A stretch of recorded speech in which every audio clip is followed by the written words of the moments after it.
it's very empowering. And I always try to put a little bit of it into every video. So like 9 Lives, I have the fire crown, Devil Said Rome. I have the fire whip.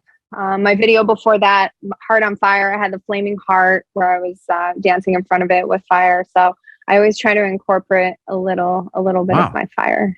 I have a feeling you're gonna get a call from like Rammstein.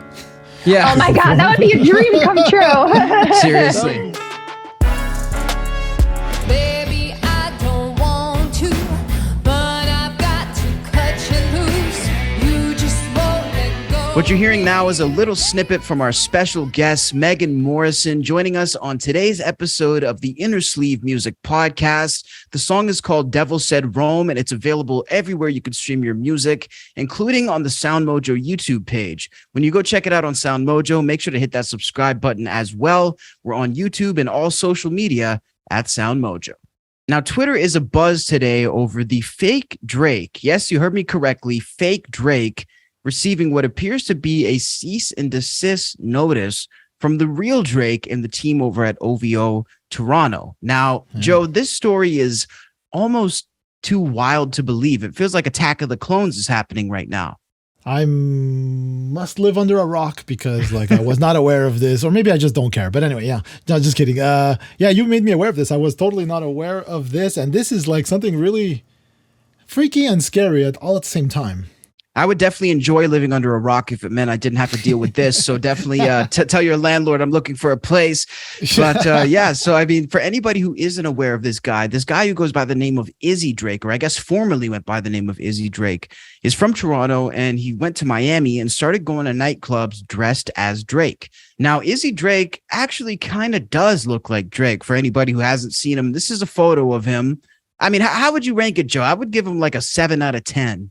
Well, I'm not a good person to sort of, I mean, I know what Drake looks like and whatever, but maybe from this perspective, I would think he's a fan or something.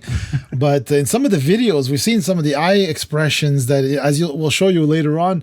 And I said, holy, he does look like Drake. He would fool me, like in a quick, like, if you're not really like trying to focus in and see if it's really him. So in a nightclub, it's an easy sell.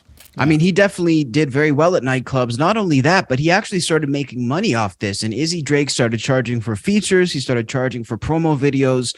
And for the past year has actually been making quite a nice living off impersonating Drake. But again, that is until today because, Joe, as we see, the cease and desist letter has been handed down.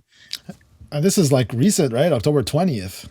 That's right. So it says, Dear Izzy Drake, this letter serves as a notice of your unauthorized use of the trademark OVO to promote your brand and likeness, as well as your unauthorized fabrication of media, which is per se damaging. Why do they say per se?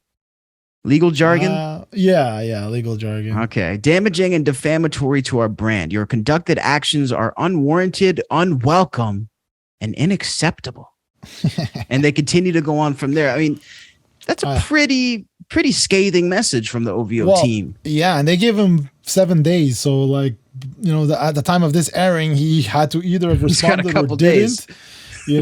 So he said, what does this mean? Like, is this, I don't know. Like, I mean, if I was from Drake's side, like, everybody's done Elvis impersonators, Michael Jackson impersonators, but this guy is not saying he's impersonating. He's actually saying, he's fake. And yeah, exactly. And claiming that he is Drake and stuff, or that it's interesting, I think it's definitely interesting when you compare it to Michael Jackson or Elvis. I mean, you go to Vegas, you see 1,000 of those guys on the strip. Nobody bats an eye. But, maybe the idea of it being new people and new artists is different for folks. And I mean, this isn't the first clone that we've seen online. We've seen a Little Dirk clone that's been huge. There's actually a new one that the first female one is impersonating Ice Spice at nightclubs now. I mean, do you think it could be possible, Joe, that the stars of today end up having, let's say you go to Vegas, see a Drake tribute show with somebody playing him? I mean, could that be possible? Yeah, I think it could be possible if it's a tribute show. It feels weird even thinking about it, though. Like, it just doesn't sit right with me. Yeah, because, like, it's already, we're dealing with not fake artists, but AI artists, so not real artists. And then, like, now we have real artists being impersonated by other people. I've seen, like, a couple years ago on YouTube, some of a girl that looks like spitting image. I thought it was Ariana Grande and going around. So these big YouTubers had her in the car and they would invite people in their car and they would be like, who's your favorite artist? They'd be like, oh, Ariana Grande. Well, would you like to meet her? Yeah. And then they would show it to this girl and they would go nuts. You That's know? And too the girl, good. she had the mannerisms and everything down, you know, like someone like me would have been probably, you know, fooled. You know? I've seen a Tom Cruise one on TikTok that fooled me. Like I literally thought it was Tom Cruise. I think I followed it and it wasn't him. Yeah. Speaking of that, then there's the whole thing of deep fakes. That's even scary. Oh my gosh, yeah. Like, you know, when it comes to like, you know, governments or people using that or, you know, like that kind of stuff, man, I don't know. I honestly, to be honest, I probably won't be here anymore, but I'm afraid for my kids in the future, you know, of like, who do you trust? Already we don't know who to trust or who to believe when we read things or see things. Imagine now when it's a deep fake and it's done that well, you know?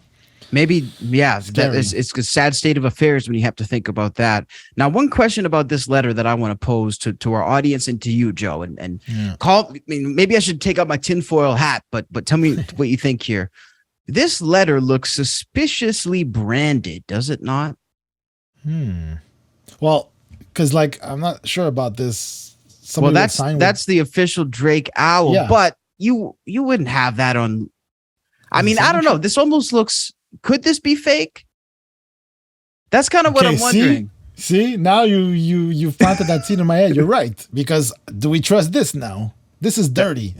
That's what You know I'm. what I mean? But the only thing is, if he were to fake a cease and desist letter from a company, he would be in a world of legal trouble. So it's like, would he even risk this? But again, it's like, Yeah. if you're getting a letter from Drake, it has a gold owl on it. I don't know. That's a little suspicious. but- So I mean, Example, like, would you sign it like that? Wouldn't it be an official, more of an official signature? right. You know, And the like email too, info at October's very own. I don't know. That doesn't seem. .net, you know? Unless they kept their own, like, unless they kept that .net, they've had it since the early 2000s or something. I don't know, but Hold on a second. Joe, I just pulled up October's very own .net on my browser and nothing came up. let me try that over here now. No, it doesn't exist. Did you get the same thing? I get error. This request Huh. could not be retrieved. This might be fake. We might have fallen for a fake story. Oh boy. Hey, well, look, I blame Rap TV. Well, I blame listen, you. it's not us who fell for it. It's actually the world who fell for it. So listen, seriously. we're going to leave it up to you guys. Is this a fake story? Let us know down below in the comments. Now, today on our Versus segment, we have a super challenging one for our fans of vocalists. Here we asked Layne Staley versus Chris Cornell. Out of 137 votes, 69% chose Chris Cornell. Wow, pretty big percentage. I mean, would you say that Chris Cornell is more mainstream? Because I feel like Alice in Chains, maybe less or so. I would say, I think that's probably the reason why. And I too thought that I would have such a hard time choosing between them. I lean towards Layne Staley a little bit more. Like Alice in Chains overall as a band I enjoy more than Soundgarden. I'm surprised at these results. I can't say I'm exactly surprised. The only thing that surprises me is the large difference in percentages. I figured this would be closer to a 50-50.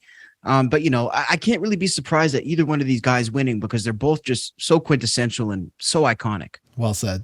Yeah, so seems like some of the comments also had some trouble. Like we had Sean Gagnon, Woonsocket, Rhode Island. Thanks for participating. Who his favorite vocalist is Chris Cornell. And I'd have to say, same here. Like it's just hard to pick. It's just that I'm a slightly bigger fan of Alice in Chains. I've spoken more about them over the years. I've just leaned into more of the albums over the years. So that's why I had a hard time as well.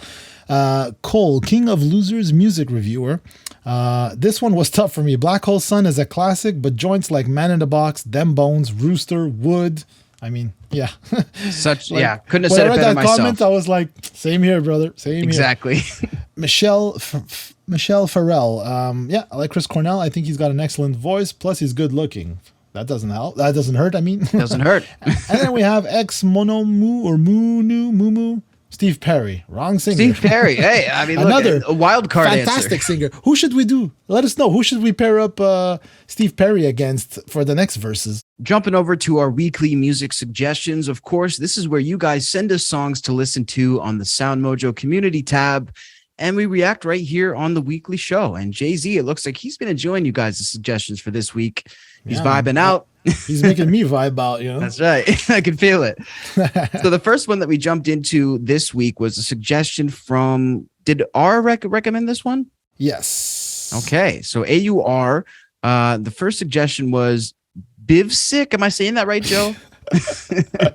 Your guess is as good as mine. You know? Bivsick. Yeah, so there was 2 songs he suggested from Bivsick.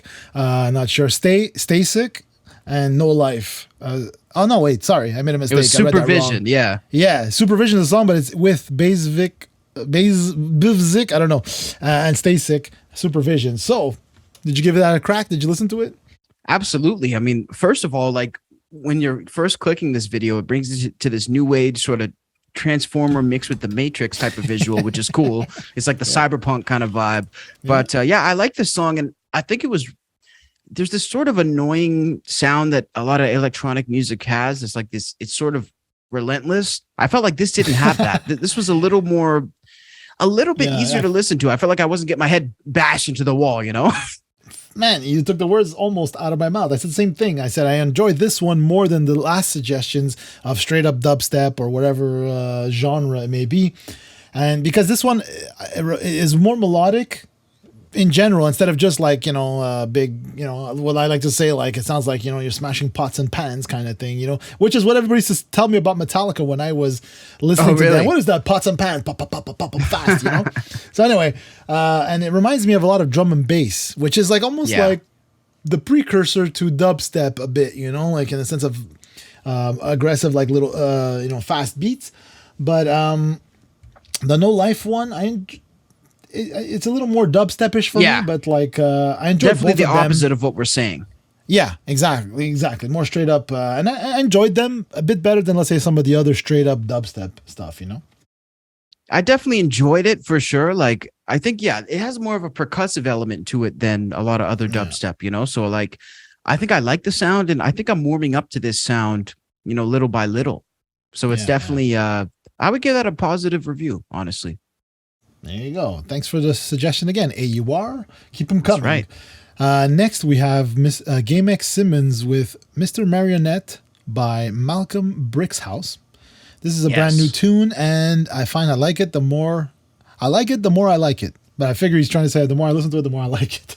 Yeah. So I kind of agree. For me, this reminded me of an artist I'm actually familiar with from BC who goes by the name of Hooper Turned Singer.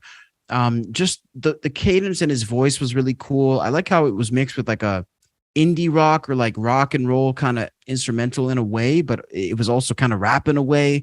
Like I like the genre bending aspect of songs like this. And I think that like as genre starts to fade away, we're going to start hearing more stuff like this. So I give this a positive rating. Yeah, I give it a positive rating as well. I just think, like, from what I heard, it sounded demo-ish a bit, like in the sense of like, not like a big studio production. Not that there's anything wrong with that, because you've had many albums that were actual demos, like Alanis Morissette that sold 30 million copies and did super well. That's not what I'm trying to get. I just like that's the first impression I got, that it sounded a bit demo-y. It also sounded a bit like.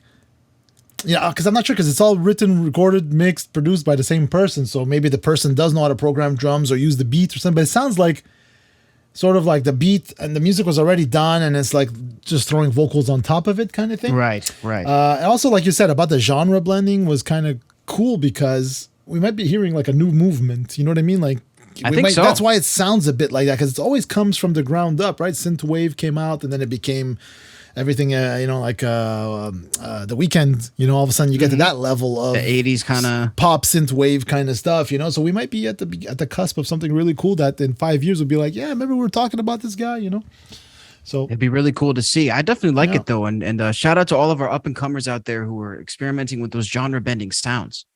Yeah, totally. And next suggestion here, who always brings it to the table, and brings another one with Wintergarten, right? Wintergarten, something like that. Yeah, it's like that. Marble Machine, which I had seen.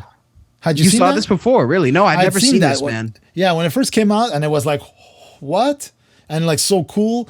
But I'd forgotten about it. And when I saw it yesterday, I said, oh my God, this is so amazing. And I did go check out, because he also says there's a live version where they perform it live with a band. And that was pretty cool. But no, anyways, I mean, like, it's amazing. It's amazing. Like, literally. How does one get involved in this, man? Like, how does one start? I see Lego pieces. I see, like to put this whole thing together. And not only that, but like you have to calculate it has to fall on the right time, tempo. You have to keep that tempo going. The rehearsal, honestly, I put it here. I'd love to know. I tried to do a bit of research to find out, but I didn't get anything. But it's like, how many tries did it take to get the That's one the thing, we're man. used to hearing, It's insane to think about that, and to think about also the fact that, like, how does one start with this type of music? Like, there's no lessons for this, is there? I mean, I don't know. Like, I just find it so mind-boggling when somebody does something so original. It's almost like they could have never even been inspired by someone. It's like they kind of came right from their brain. So, like, I just think this whole thing was impressive. Yeah, it is. I think obviously it came from somewhere, but like in the form that we're seeing it, I don't think I had seen anything like it before, to be honest. Like it just seemed like, but I mean, everything is inspired from something else. But this was definitely super, super creative. This was insane. I would give this a really big 2 thumbs up from me in terms of skill and passion. Moving on to the next one. This one was interesting for sure, and something that I'd never heard of. John Wayne, the rap album 2. Yeah. What are you saying on this John one? Wayne? No, well, not this one. Okay, I'd heard of him. Somebody had showed me him before, maybe 5 years ago or so, and I thought it was really cool, odd. His tone, it's like you should be singing country music almost with that kind of a voice, right? But yet it's rap and stuff, and I can appreciate the all over the placeness of it a bit, in the sense of like almost no rules, anything kind of goes. Yeah. It's the middle of a conversation. He records a conversation somewhere, brings it into the song. Very interesting. I wrote crazy vibes, tons of experimentation, but like, I did a bit more digging. A super prolific artist, apparently, releasing a lot of stuff for other people and stuff. So I definitely have to get, I have no opinion on it, like whether I like it or not. I think I like it because of the fact that it's never really heard anything like it, kind of thing. What was your vibe? I liked it. To me, it kind of reminded me of, I would say, MF Doom in a way, who's a rapper who uses, you've probably heard him. And for anybody who hasn't, he uses a lot of like cartoonish instrumentals. He'll sample like the Spider-Man theme song and rap over it. So like, it's very weird, sort of like you're saying, no rules. I kind of got vibes like that from John Wayne. And I like also like any rap that's unpretentious instantly makes me like it a little bit more. It's the whole bragging about how you're so great and I'm not, that's not necessarily making me more into it as a listener. I like the opposite. So yeah, shout out to John Wayne. This was really good. Melissa Worth suggested Monotonia from Shakira, which obviously is monotonous. And it just came out. When I got to it, it was 4 days that the video and the song had been released. Oh wow! I already had 51 million views on it. Are you serious? So this is the first thing she put out since evading the tax charges. Yeah, I think this is very new. Like, anyways, it was a pretty crazy video. Like, in the sense of gross. I don't know if you watched the video. Really? No. I mean, tell me about this. This one wasn't on my list.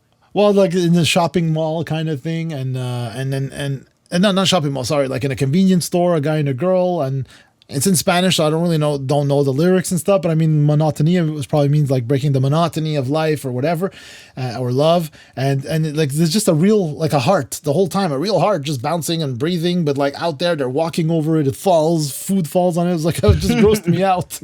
Sounds cool. It just grossed me out. Like I didn't want to like enjoy seeing the video in that sense. But the song is cool in the sense, like, I mean, come on, like they probably have a team of like 100 people working on the writing, the mixing, mastering, all that stuff. It's good, no issues, decent song, and I like the fact that it has a bit of an islandy vibe. That's what I put here. Interesting. Islandy vibes. I need to check out Shakira for this new song. This is definitely one that I've missed here. Oh, sorry, I didn't put that. Did I? I must have put that on the list, right? Well, this wasn't on our on the shared list, but that's okay. Oh, my bad. Okay, my bad. All good. And then we'll move down to, so now moving on to Travis Stivers, Humpty from the Digital Underground. Oh my gosh. Laughing mine out. This song gave me flashbacks to I don't even know what. Well, go ahead. I just think this is a wild song, Joe, but it's like, you want to talk about unpretentious? These dudes are just having a ball. Mm-hmm. I mean, from the first sample, I could tell 90s. 90s hip hop, man. Right off the bat, So yeah, I checked it out. It was funny. To be honest, it came out in 1990 when I checked. So I don't know. I was still into Pantera, still into a lot of stuff. I wasn't really too familiar with it, but it transported me way back. I love the groove. It has that nice slow groove, which I always like that kind of stuff. It reminds me like I remember those beats because when I started in studio, maybe almost 8 years after this song came out, going through these Akai samplers and the studio I worked at, they had a ton of like sample CDs, which were expensive back in the day, and you'd have to load it in.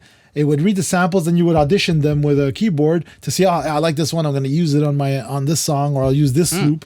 Anyways, it was a long process back then, but it reminded me those beats, the sound, the production. It was all part of those loop library CDs. You know that a lot of these guys use those beats. You know. Interesting. So a lot of them are just there. So would that be considered like free use or fair use for anybody? Yeah, no, not only that. Like you paid for those, and back in the day, Right. like now, it's like you could pay $9 a month, and you'll have a subscription.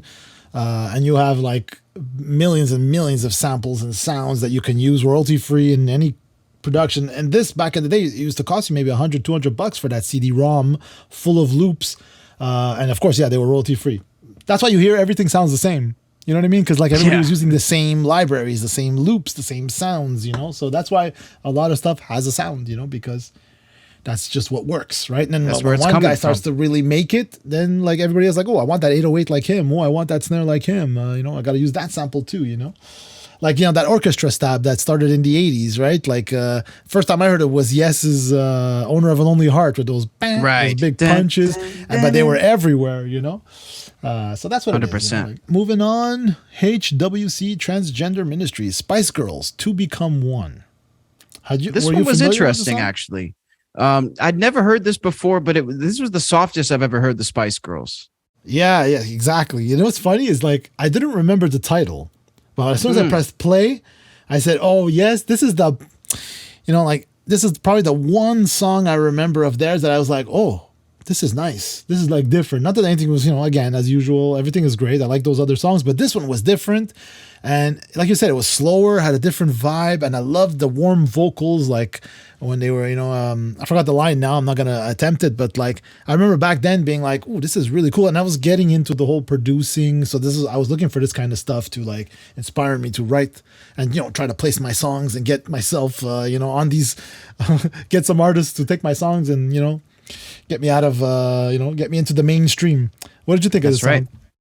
I think it was a good listen. You know, the only thing that really threw me off, like maybe coming from a completely polar opposite area or era, was this music video, man. Like the campiest, corniest music. Why was it seems like every video in the 90s was filmed with that same green screen. Yeah. Well, it's funny because like I literally wrote down the video was cool because at the time. Now you're looking 20 something years later, because you know it was cool with the fact that like they were the time lapse and like they were still, but like it were blurry everywhere but their faces, and yeah, you could tell the green screen was a bit weird. But hey, technology. But back then, we'd never seen that. That was probably before, cutting right? edge. Yeah, that's the thing. So like again, we're gonna probably look at the videos from today in 35, 40 years and be like, that's crap, you know? Yeah, exactly. And don't forget that like back then it was on those big CRT regular TVs, right? Nobody had these HD, you know, super thin, high resolution. So like a lot of that stuff probably just looked normal or looked okay. Whereas now we're seeing this on these like high def monitors. Like we'll see all the pixelation, we'll see all the stuff, you know?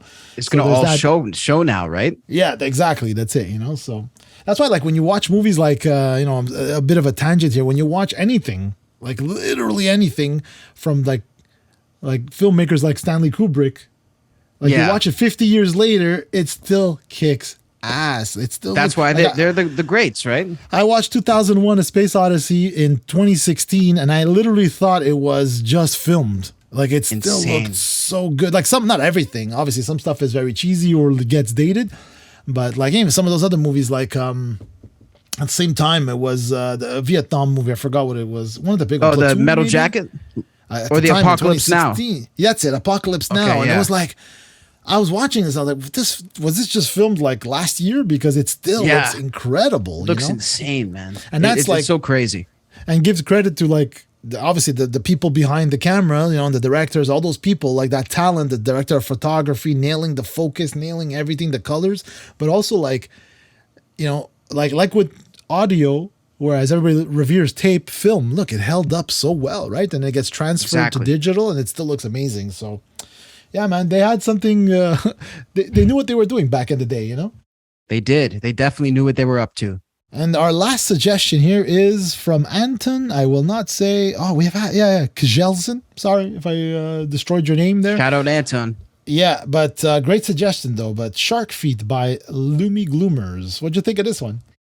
This was interesting, man, because it was like it was kind of like an 80s mixed with a synth kind of thing, like a modern day synth. I couldn't really put my finger on what it sounded like. Well, I put that here. It has the 80s/90s Euro sound, like European. Like there's a, you know, I grew up listening to a lot of these artists, and they used a lot of different sort of mix techniques, and even like the snares have a specific reverb that I associate with the UK in terms of like the stuff I've heard from there. Yeah, it definitely had that vibe. I also, as soon as he started singing, I got instant David Bowie vibes, like in terms of just a bit of the rich tone. I really like this one. I put this and the Winter Gotten. Those two are my picks of the week. Okay, I'm gonna go ahead and say mine were definitely the Humpty. No, it's gonna be probably Biff Sick and nice. Mr. Winter Gatton. I gotta go with the first two, man. Those two absolutely blew me away, and like that Marble Machine was unlike any other. We appreciate you guys for sending in your suggestions for this week's audience picks. Make sure to hit us up on the YouTube page, SoundMojo, on the community tab. And we're going to be posting this every single week, giving you guys the chance to send your suggestions. Maybe you'll get a shout out on next week's show. So now we're going to hop into the guest portion of today's episode. It was a thrill to be joined by Megan Morrison, the awesome singer-songwriter out of Miami, Florida, coming to chat with us about all of her incredible work. She has the awesome new video for Devil Said Rome. Make sure to go check that out on the SoundMojo page. And of course, make sure to click the links down below in the description to catch up with Megan Morrison on all of her socials. There was a lot to talk about on this episode. It even goes beyond music, talking about her fire dancing. She's actually a fire artist in the form of dance, Joe, which was shocking to me. Yeah, we got to see it a bit in the videos, in this video, and it was interesting because she gets to meet a lot of artists. I guess, it's not something that a lot of people do. So she's in demand, right, for music videos, weddings, parties. So that's good, way to make your money also besides music as well, and as we get into the interview, we talk about how I got to know her and how, SoundMojo and her collaborated. Definitely a powerful singer. You'll see in the clips, she's just great. And the lengths she goes through, creative vision, all that stuff is just impressive, to be honest. She's definitely an overall powerhouse, and we appreciate Megan for taking the time to stop by the show. Let's jump into our chat, and we'll catch you guys right afterwards. You think you're in love,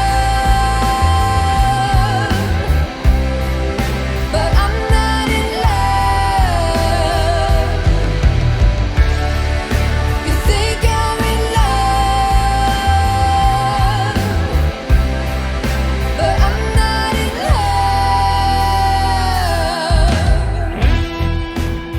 Megan Morrison, thank you so much for joining us on Innersleeve. Thank you for having me.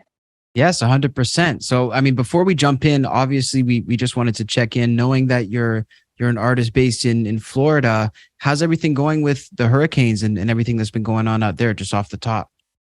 So I'm located in Miami, and we got really lucky with this one. We are back to normal. It's a sunny day here. It's beautiful weather.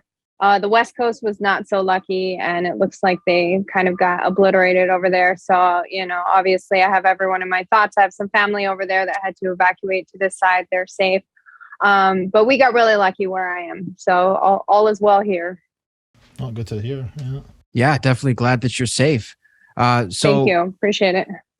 How about, just managing through times like these? I mean, it hasn't necessarily been an easy couple of years. I wonder, has that affected you musically? Has that affected you personally? Or is it one of those things where you sort of keep what's going on in the world separate from your creativity? No, it kind of goes hand in hand. I mean, so when COVID hit, I had finished recording almost all the songs on my album. And then a few months into it, I went back into the studio to finish up some stuff. And I kind of just got a different outlook on some of the songs. And since everything had slowed down and everything just stopped for a few months, I was in this relaxed state that like I literally never been in my life. Right. And you could tell the difference in my vocals. I sounded like a much better singer than I had ever sounded before. So we were like, okay, well, I guess we have to go in and re-record all the vocals on the album. So that's what we did. Throughout the first year of COVID, I went in and like redid almost everything on the recent album that I released, and was really happy with how it came out. So I think, yeah, what's going on in the world around me has a big effect on my music and my emotions, and my emotions tie into my music. My music is all about personal stories and struggles, so it all ties together. Yeah, no, I mean, it completely makes sense that you would draw from that and try to sort of let it out in your own way and put it into that creative path, which completely makes sense. Your latest single, Devil Said Rome, is actually out on SoundMojo. And I was just curious, maybe, and Joe, maybe you can help fill in some blanks here. How exactly was the connection made here with Megan and SoundMojo? Yeah, well, going back to literally the beginning of the pandemic, March 2020, we had SoundMojo was like very just in its beginning, and I remember we struck a little partnership with Reverb Nation, and then like, you know, where they said, "Oh, pitch to opportunity to be promoted in Watch Mojo videos," all that stuff. And we got like 2,000 submissions, and I'm like, one person having to go through all these submissions was like pretty brutal, you know. But anyways, all this to say that as soon as like, you know, you hear one, that's pretty good, that's cool. And then it's like, I remember hitting Megan's track, and I was like, wow, that's really cool, you know. So keep this one to the side, awesome. Keep this one, you know, whatever. And then fast forward, we were here. You know, we had the 9 Lives video, which is another great video, you know, which won, I forgot, was it the LA something awards, right? Yeah, it actually had a bunch of awards. Like we placed at the Aphrodite Film Fest. That was the LA Music Video Awards. We had the London Music Video Awards, the Global Music Awards. I got a lot of recognition with that video, yeah. I'm like a cat because I've lived 9 lives. This time around I'm okay to die. My life's been trouble.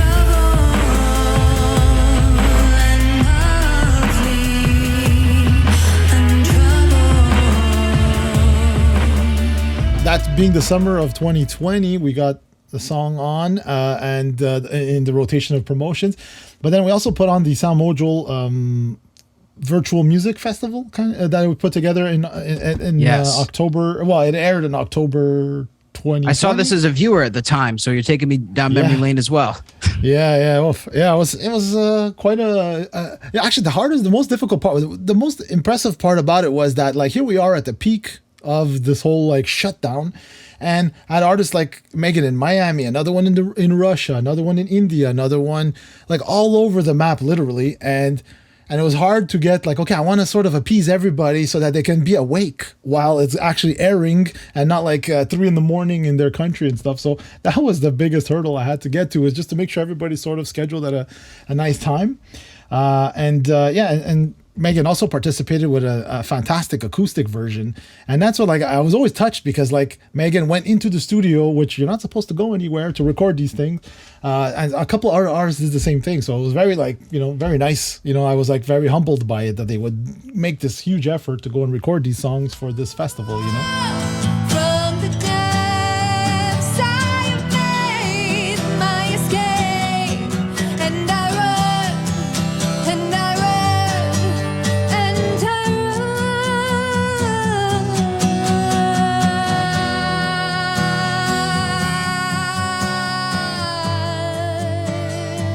So all that's how I sort of got to know Megan. But like, this is the first time we actually talk. It's usually all just email, right? Yes. So what's your perspective on that, Megan? Were you very much familiar with SoundMojo before Reverb Nation, or was it something that you were made aware of through that situation? No. So, I mean, I had seen videos on Watch Mojo, but I had never heard of SoundMojo. And then every now and then I'll go through Reverb Nation, and I've gotten some pretty cool opportunities through them. So, you know, I'll just like submit to, you know, I'll briefly read if it's something I'm interested in, and I'll submit. So this sounded cool. And, you know, you submit to these things thinking that you'll never you'll never get anything. Like, I know everyone's submitting, but I didn't realize like my video was selected out of that many. So that feels pretty cool. There you go. So thank you.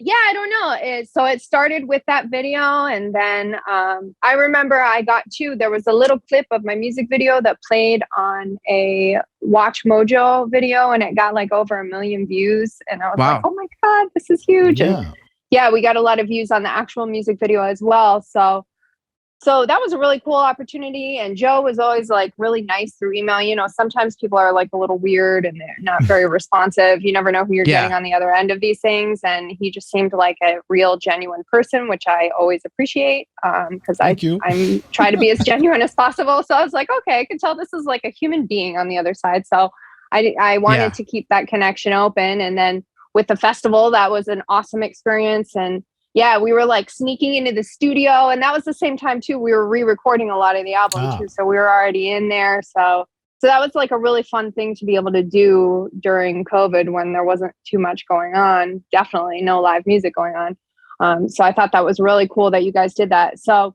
when I released my most recent video this year, I thought, you know what, I should reach out to him and just see like if they'd be interested in it. Cause it's a video that I'm pretty proud of and took a few years getting everything together for. Wow.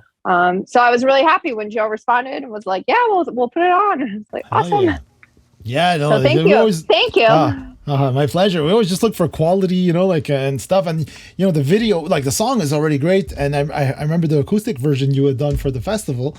And then like when you see the video, you're like, holy cow. Like actually, Cassius and I were like a couple weeks back, we're just like on a Zoom call, we're getting our stuff together, blah, blah, blah. And I'm like, hey, check this out. I pressed play and he was like, holy cow, this is really cool. Like it's like, you wouldn't think this is like an indie artist with that quality of video and stuff, So how did you put that together? Oh man, so much went into the making of that video. I'll start, I guess, at the very beginning. When just like I always loved Westerns and spaghetti Westerns like Sergio Leone, and my dad and I used to watch Westerns together. And, I was just like always very kind of, I don't know, like I wanted the Clint Eastwood character. I could see myself portraying that. So when this song, I wrote The Devil Said Rome, and it was kind of my only like blues kind of rock song that I had, because it's not really my style like the rest of my music. But I was like, well, I have to do a Western to this video. So for me, when I write a song, usually the music video like pops right in. I immediately know what I want the visuals to kind of look like. I'm a very visual person. So I knew immediately that I wanted the Western. So as soon as the song was kind of close to being finished, then we started really putting stuff into action. I watched every Western movie I could get my hands on. I went through Netflix, HBO, DVDs. I went through everything and watched every Western that I could. I went deep down the rabbit hole. And, I was practicing like spinning the gun because I do that at one part in the video. So I'm practicing that. A friend of mine who actually played the devil in the video, I know him through, I don't know if you've seen my stuff. I'm also a dancer, a fire performer. And we can get into that later, but that's how I know this guy. And I was thinking about it. I was talking with my husband and we were like, who could play the devil? And he's like, Doc Whiplash. He's real kind of like, if you've seen the video, he's got that kind of character, weathered, look, which is exactly what I wanted. So he really helped me dive in. He has done a lot of like Civil War reenactments, Western reenactments. So he already had a ton of the wardrobe for the men. And he has a horse, a beautiful horse, Cherokee, that I rode in the video. So he let me, I'm one of like 3 or 4 people that have ever ridden this horse. And he let me, we were like going out every week. And I hadn't been on a horse since I was like maybe in high school. So I was out riding and got used to riding a horse again, Western, because I rode English before. So that was a whole new thing, like learning how to ride Western. It's a different style of horse riding? Wow. It's a different style. Like if you look like in the videos, if you look like when cowboys ride, it's really kind of like relaxed and they're kind of like going with the horse versus like English is very proper and sitting up straight. Posture. So that's what I was used to. So I had to like get real slouchy and kind of get used to that. So that was a whole process. And then learning how to crack the whip. I crack a fire whip in the video. So that was that's definitely like a scarier fire prop. So I had to learn. I was having whip cracking lessons, and then we were trying to find a location, and he happened to have these longtime friends that live down here that have this museum on a private museum on their property. And there's this whole Western town and a fort. And he introduced me to them, and they thought the project was really cool. And they were like, yeah, you can shoot here. So we spent 3 days shooting this. And, it was just, I had guys laying down in the mud for me. I had my husband laying down in the mud for me. And it was a grueling few days. My mom was actually, flew my mom down so she could be in the video. There's one little section where there's like a piano player just for a little clip. And that's my mom. So there you go, little Easter eggs for the video. Yeah, an Easter egg, exactly. My mom was out till like 3 a.m. shooting with us and like getting everyone food and water. It was crazy, but it was really fun. So yeah, that's so awesome. It looks fantastic. So that's probably why it took you a couple years to put it together, because there was, so many moving pieces that, I'm sure people probably couldn't anticipate. Yeah. Yeah, it was a lot. And even then when we were shooting, it was just, you still think of stuff like, I should have done this, but for the most part, I felt pretty prepared. And the same people that shot it are the ones who did the My 9 Lives video. So at this point, this is the 3rd video that I've done with them. So now we know each other and we're more comfortable. So it was pretty cool.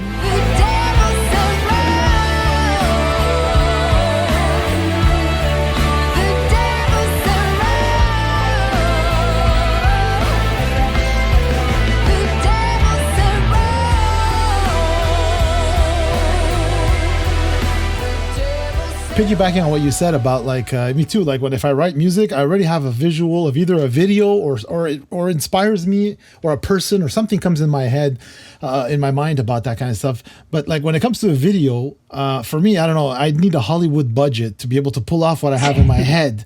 So I was curious about you, is it like, are these music video grants or something like that allow you to, get a bit more of a budget and pay everybody, or how did it work? No, I paid everyone out of pocket. This is all coming out of pocket. Honestly, what I spent the most on was the costuming. But for the most part, like location, we didn't have to pay anything. We didn't have to fly anywhere. I paid the people in the video, and then one of the people in the video was my guitar player and co-writer. Another guy was my sound engineer. So like I had my whole people. There were only a couple people. One of the guys in the video was the farrier for the horse. Actually, he takes care of the horse. It's funny, but that was, pun intended, that was your posse. Yeah, it was my posse. Yeah, like my mom, So I get real creative, and like you said, like my videos at first, I'm trying to figure out now. I have a few other music videos that I'm working on ideas, getting ready to start putting some ideas into motion for some of the other songs. And my budget is like, we're talking like $100,000 music video. So it's like, so how can I make this happen? You got to get really creative. And yeah, that's what we did. Like a lot of the effects, like I get shot and it's just like, I pulled a little firecracker and, just these little, little things that you figure out the tricks of shooting. Well, I've heard that too, that, a lot of things that are even used in massive budget films, they look rather, simple and practical in real life, but if you could stage it the right way, it definitely comes across on camera. So, it must have been, I wonder, did you learn anything about like to take for your next video from this, or was this like such a unique project that it was sort of a one and done kind of thing? Oh no, 100%. Every video that I do, I learn like a little trick here and there. And, it's definitely, I'm carrying everything with me. So for the next video, I try to use all the knowledge that I can and how to make it the best possible video. In terms of the aesthetic and the vibe, like a Western sort of vibe, even for this video, not exactly what you think of when you think of Florida first No. thing. What is the culture like there? Is there a lot of people into this sort of scene, or is it rather unique out there? Not so much in Miami, but where we shot this was a little bit west down here. So in areas called Davie and Plantation, and that's all horse country. A lot of people have horses, farms. So it's like very big out there. Country music, very different from it's not Miami. Right. For sure. But yeah, there is a big culture. Like I said, a lot of people have horses. That's a big equestrian area, just a little bit west of us, a little bit northwest of Miami. Nice. Speaking of the writing your album and stuff, how does it start for you? You know, is it acoustic?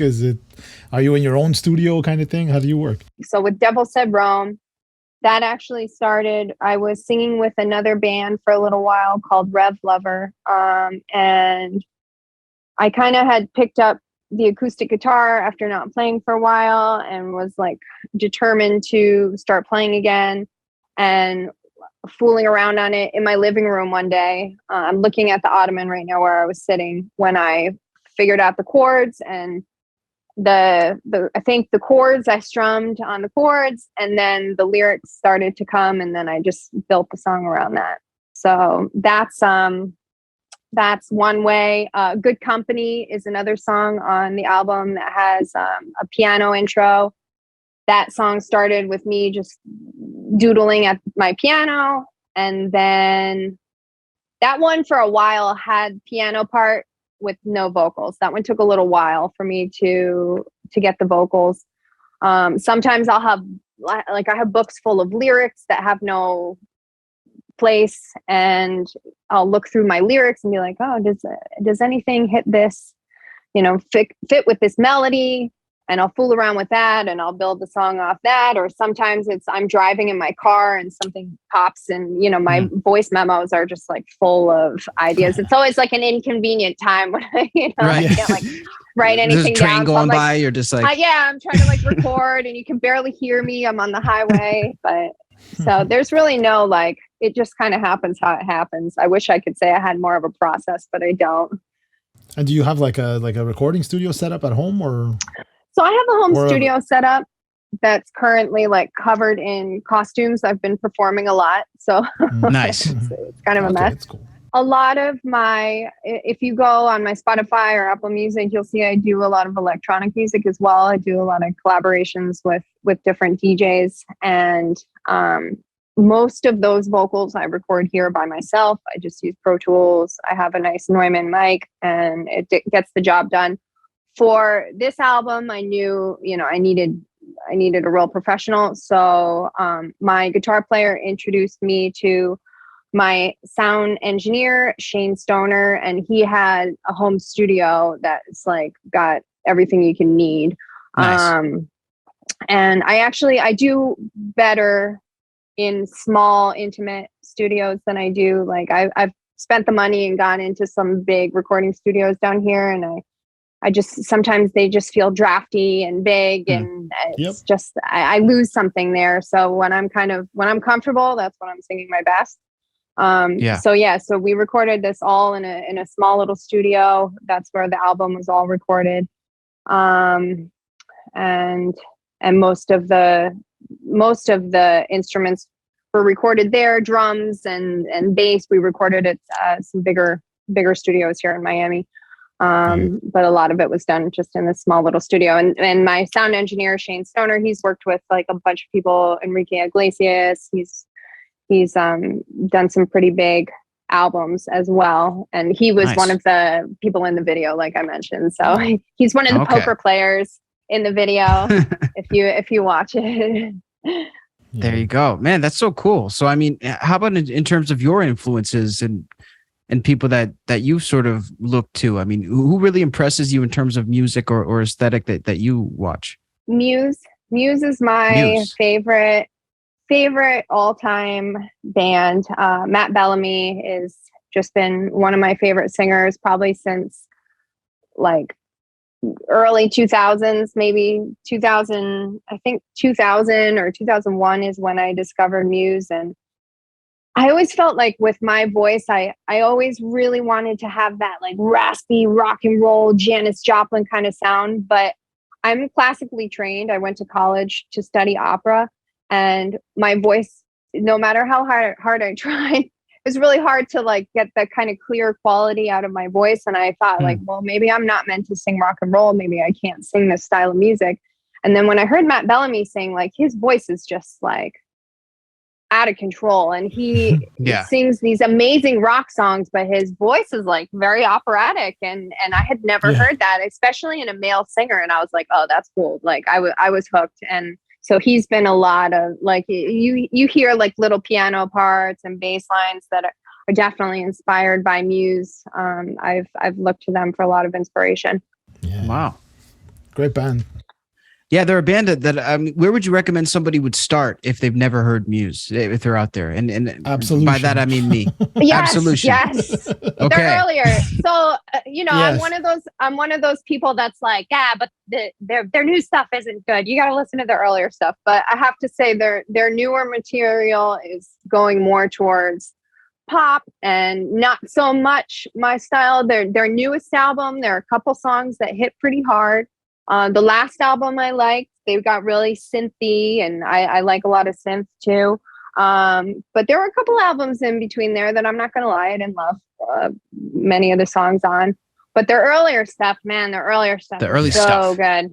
Okay. So good. It's funny because I have exactly the same vibe. I sort of like forgot about them for a few albums, because I don't know what happened. And then but the first Absolution, was it the Symmetry one? I forgot what it's called. The Origins of Symmetry. Yeah, it's like genius albums, man. Those songs, like they still give me chills, all of them. Yeah. Wow. I love like the fact that like I forgot. I'm drawing a blank on the song title, but like it's just like it could be so catchy pop songs, like there's that one that goes like down down down. I forgot the title of it. Anyways, it's such a poppy catchy song with a clap of all things. Right, exactly. But it just works, and his vocals just really deliver. That's what I love about those guys. They're a great band. I've seen them live. Have you seen them live? Obviously, right? Oh yeah. Incredible. So they're actually coming to Fort Lauderdale in December. Yeah, they announced a tour today, I think. Yeah. I saw them. They came here on their last tour for their last album, and it was it blew my mind. They had this huge big I forget what they call it, but a huge big monster that came up all of a sudden behind the stage, behind the band, and the arms were like reaching out, and I was like mind blown. They're really good live. Amazing. One thing when I saw them live for the first time, and this is what I love about it, when you even knowing like having listened to their albums like hundreds of times and knowing the band super well, when I first saw them live, I was so impressed of how good a guitar player he was. Not just singing, but I should have known because like, like even his style of singing, like, okay, this guy listened to some heavier stuff way back, like some more like shredder kind of guitar, but he holds back because he plays for the song. He doesn't have to like, show off kind of thing. That's what I love about them. And too, then he'll take a break and then sit down at the piano and just, he's an amazing pianist too. I was just blown away he's just like a musical genius to me. He's very talented, extremely talented. And all the guys in the band are very talented. And it's just, I love that it's always been the three of them and just the three of them, and they're still going strong. They're living the dream, I guess. Yep. Yeah, no doubt. So you mentioned your fire dancing, and so what exactly do you call it? And is that the proper term? I've seen fire art as well. So I like to call myself a fire artist. Okay. It's also called fire dancing, fire performing. For me, I guess it really depends on the gig, what style I'm doing. Right now I have 2 residencies that I perform at every week here in Miami. One is like a very Latin nightclub, a lot of dancing and a big kind of production. The other one is more like Tulum style goddess, more. They're 2 very different performances, but yeah, fire artist, I would call it. How did you stumble into that? Yeah. I stumbled into that. My husband now, my boyfriend at the time, I was living in New York City, and I met him, and he did it, and his friends did it, and I was like, oh, that's cool. I need to learn how to do that. So I got my little props that I needed to get, and I was practicing in my Brooklyn apartment, and my ceiling was like filthy because I kept hitting it. And we actually went down to this music festival down in Honduras, and everyone was doing fire there, and I was totally inspired by it. And so it was just kind of one of those things that I think like a lot of artists and musicians, I have a lot of anxiety sometimes. And when I'm just doing something physical, my mind kind of is taken out of, is taken elsewhere for a little while. And I loved that. It just felt like I was flowing, and it just felt organic and natural. And, my body was getting a workout. So I really loved doing it. So I started practicing and doing it a lot. And then when I moved down here to Miami, I had signed with a modeling agency. I used to model. And when they found out I did fire, then I started getting booked for like music videos. Oh, cool. I did a music video for Pitbull and Elvis Crespo, and nice. A big reggaeton artist. His name is Fuego. And so of course he has fire. Yeah, exactly. I got to, Jessie J performed down here at the New Now Next Awards like years ago, and I got to perform on stage with her. So it's been a really cool opportunity, and now I'm kind of getting more into more like combat kind of style fire. So I'm doing more like martial arts, like swords and rope dart and that kind of stuff. So it's very empowering, and I always try to put a little bit of it into every video. So like 9 Lives, I have the fire crown, Devil Said Rome, I have the fire whip. My video before that, Heart on Fire, I had the flaming heart where I was dancing in front of it with fire. So I always try to incorporate a little bit of my fire. I have a feeling you're going to get a call from like Rammstein. Yeah. Oh my God, that would be a dream come true. Seriously. That would be sick to see you. Any more fire, they'll burn down the stadium, I think. Guys are that insane. Would be amazing. They are insane. I love them. No doubt. So obviously here at WatchMojo, we're well known for our top 10 lists, and we decided today to pull one of our lists to see if we could get you to weigh in on them. So this one here is going to be top 10 song meanings that everyone gets wrong. And before we reveal the list, we just are wondering, do you have any song that you either have gotten wrong a lot yourself, or that you just know is a commonly misinterpreted song? Oh man, probably like every song ever. I always interpret things into my own. How can we be so sure that we're correct? Well, that's exactly it. Well, I mean, not to get off subject here, but with my music, I used to, write songs that were very specific about a certain thing. And, it was like, well, wait a second. What if people I want to leave it open for the listener to interpret it how they want to interpret it. So maybe it does have multiple meanings. It's not just one. Yeah. It's not just one meaning. Seal, the singer Seal, the artist. Mm-hmm. I remember people will say, how come you don't include lyrics in your album? Because people want to read the lyrics and stuff. And he's like, well, because I want people to make their own meaning of my songs, and make, and like John Mayer too. I remember once seeing him, he said, we write these songs, we work on these songs, we put them, but you guys live with these songs. You guys take these songs, become your story, your wedding song, your whatever, your firstborn song, whatever it may be, your moment, and it's really powerful when you think about it, like what when you're writing, it means something to you, and it could totally mean the same thing to someone else, but it can hit somebody else a totally different way, and it's not wrong. Right. Exactly. I love that.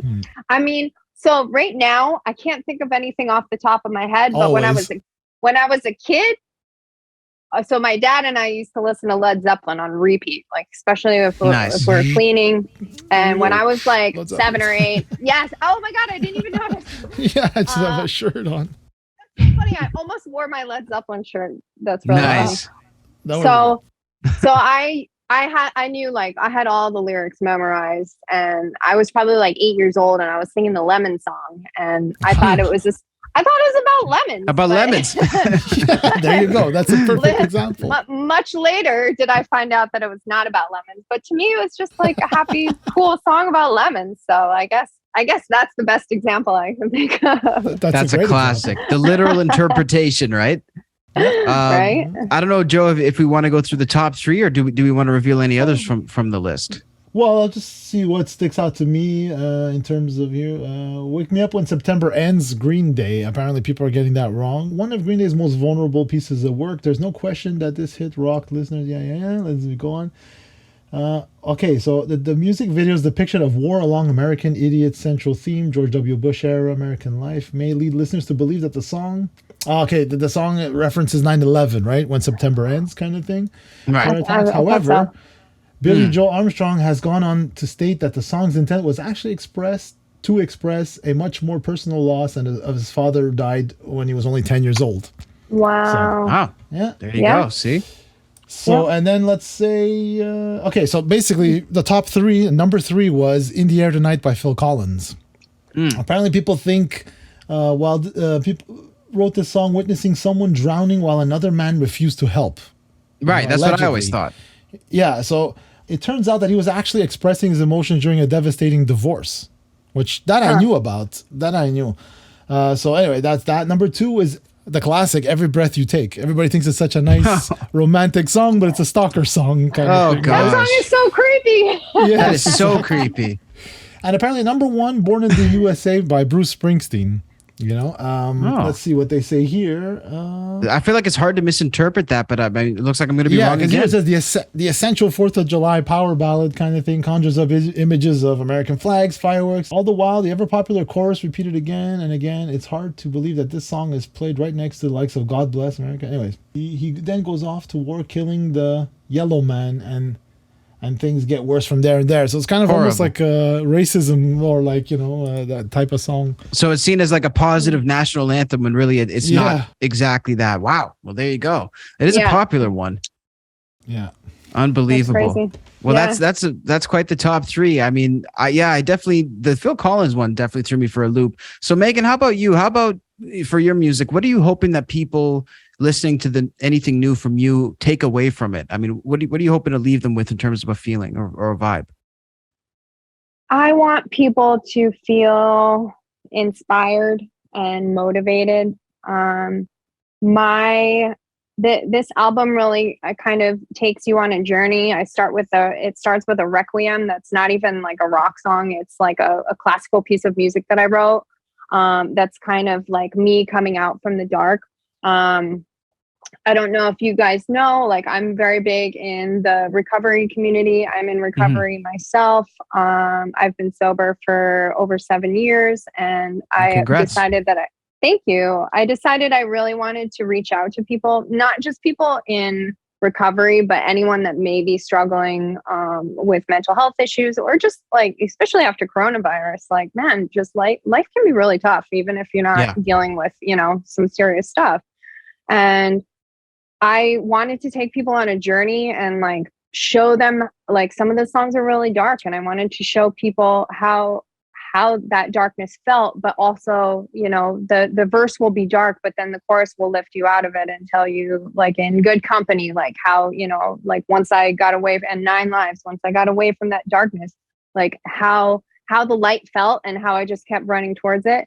And so that's why the album starts really kind of dark. And then I ended it on this really uplifting gospel, like heavy gospel ending, just to leave people, like, it ends totally different. It ends up here, it starts down here. And I want, like, I know no one listens to albums in, entirety anymore. It's, whatever song you find on Spotify or Apple Music. I still do.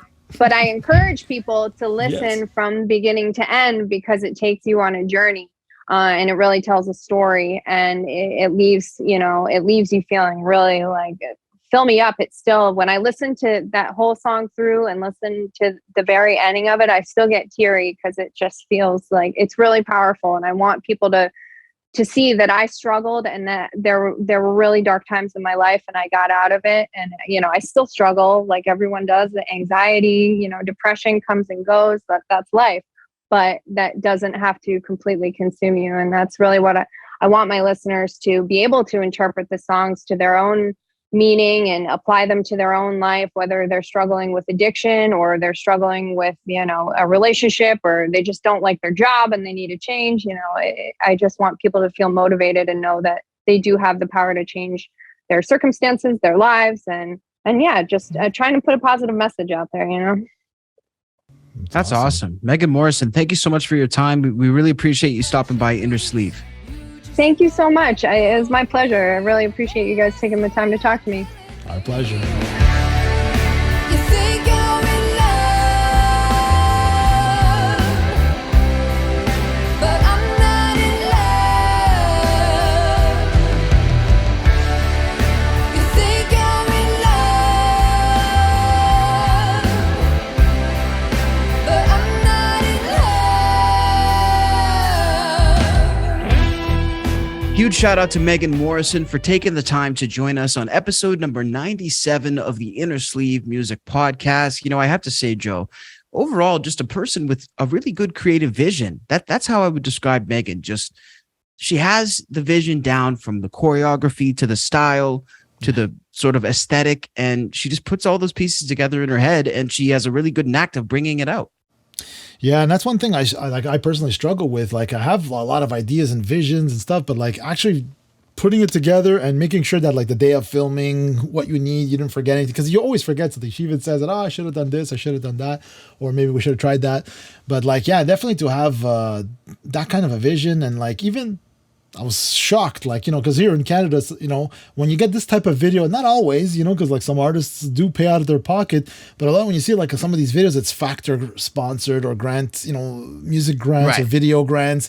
And, but like I said, it's not 100% the rule. So I was surprised to find out that she literally paid out of pocket for the whole thing, and like, there's no guarantees at the end of the day that you're going to make anything back in terms of streaming and all that stuff. So yeah, it's definitely, putting your money where your mouth is for your art, That is a fact. And we definitely appreciate any of the artists who are out there paying their own way. Grants are great and everything, but definitely if you can put your money where your mouth is, or where your work is, so to speak, it definitely goes the extra mile. And we appreciate Megan for taking the time to stop by and share some insight with us. We appreciate you guys as well for stopping by this episode of the Innersleeve Music Podcast. It's been a good one. Make sure to hit that subscribe button on all of our various platforms. We're, of course, right here on YouTube. We're also on our audio platforms, Apple Podcasts and Spotify. Make sure to go check in and leave a rating and review. Let us know what you've been thinking of the show. We, of course, love to hear you guys' feedback. We have the comms tab as well, Joe. We have our audience suggestions. Yeah, verses, more tricky and harder and more difficult verses coming. That's right. Like, we're working on it all at the same time, but definitely send us your suggestions, even at the bottom of it. Try, let's say Whitney versus Celine, or I don't know. Oops, I think one slipped out. Maybe, anyway, there you go. Whatever, Have that coming up soon. And of course, make sure to stay tuned for all the new episodes of Innersleeve, and of course, the music on SoundMojo. We have new episodes, new uploads almost every single day, new content every week. So definitely make sure to come and check it out. Thanks so much for tuning into this brand new episode of the Innersleeve Music Podcast. We'll catch you guys next week.